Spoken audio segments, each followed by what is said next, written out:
بشود. رسول خدا فرمود المرأة اذا صلت خمسها و صامت شهرها و احسنت فرجها و اطاعت بعلها فلتدخل من ای الابواب الجنة شاءت.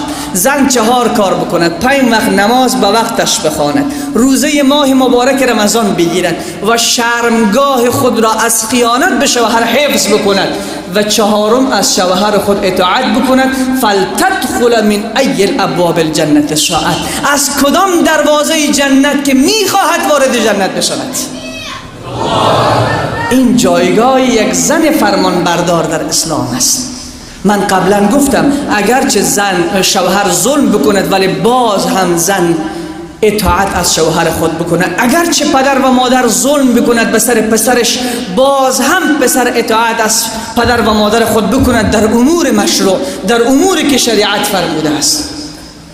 این طرف حدیث دیگر را ببینیم. رسول صلی الله علیه و سلم می‌فرماید، حدیث امام بخاری است، اذا دعا الرجل امرأته الى فراشه فابت فبات غضبان علیها لعنتها الملائکه حتی تصبح. حدیث 3273 در بخاری است. رسول صلی الله علیه و سلم فرمود، میبخشید 2373 در بخاری است، کدام زنی را که شب شوهرش در بستر فرا بخواند، کدام زنی را که شب شوهرش در بستر فراخوان بدهد که بیا در کنار من، در حالی که عذر مشروع ندارد، عذر شرعی ندارد، به مریض ماهوار و نفاس گرفتار نیست و شوهر زن ابا بکند، در بستر شوهر خود نرود، رسول صلی الله علیه و سلم می فرماید لعنتها الملائکه حتی تصبح. تا زمانی که صبح می شود تمام فرشتگان آسمان به این زن لعنت می فرستند. تمام فرشتگان آسمان به این زن لعنت می فرستند. این حدیث ضعیف نیست، حدیث امام بخاری است.